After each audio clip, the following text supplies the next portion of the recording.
স্বাধীনতা দিৱসৰ পবিত্ৰখনত ভাৰতীয় ষ্টেট বেংকে গ্ৰাহকৰ বাবে এতিয়া ঘোষণা কৰিলে এক সুখবৰ।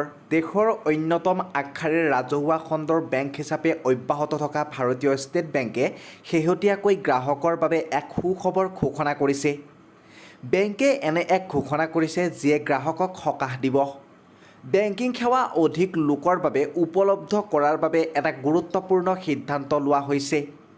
দেশত বেংকৰ শাখাৰ সংখ্যা আৰু অধিক বৃদ্ধি কৰাৰ মনস্থ কৰিছে এতিয়া ভাৰতীয় ষ্টেট বেংকে। অৰ্থাৎ আগন্তুক সময়ছোৱাত SBIৰ শাখাৰ সংখ্যা বৃদ্ধি পাব। চলিত বিত্তীয় বৰ্ষত ষ্টেট বেংকে শাখাৰ সংখ্যা আৰু অধিক বৃদ্ধি কৰিব। বেংকটোৱে ৩০০টা নতুন শাখা মুকলি কৰাৰ পৰিকল্পনা কৰিছে। বৰ্তমান সমগ্ৰ দেশতে SBIৰ ২২,৪০৫টা বেংক শাখা আছে। বিদেশতো SBIৰ শাখা আছে। SBIৰ ২৩৫টা শাখা বিদেশত আছে। অৰ্থাৎ শাখাৰ ক্ষেত্ৰত ভাৰতীয় ষ্টেট বেংক অন্যতম বৃহৎ বেংক হিচাপে অব্যাহত আছে। SBIৰ অধ্যক্ষ দীনেশ খৰাই কয় যে আমি ডিজিটেল কাৰ্যকলাপ আৰু অধিক সম্প্ৰসাৰণ কৰিব বিচাৰিছোঁ। লগতে আমি ফিজিকেল অৰ্থাৎ বেংকিং শাখাৰ সংখ্যা বৃদ্ধি কৰিম। আমি এই বিত্তীয় বৰ্ষত ৩০০টা নতুন শাখা মুকলি কৰাৰ পৰিকল্পনা কৰিছোঁ।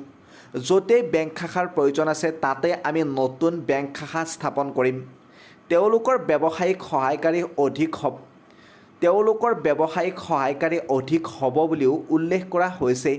গ্ৰাহকৰ পচন্দ অনুসৰি তেওঁলোকক উন্নত সেৱা প্ৰদানৰ বাবে প্ৰয়োজনীয় পদক্ষেপ গ্ৰহণ কৰা হ'ব বুলি তেওঁ ব্যাখ্যা কৰে।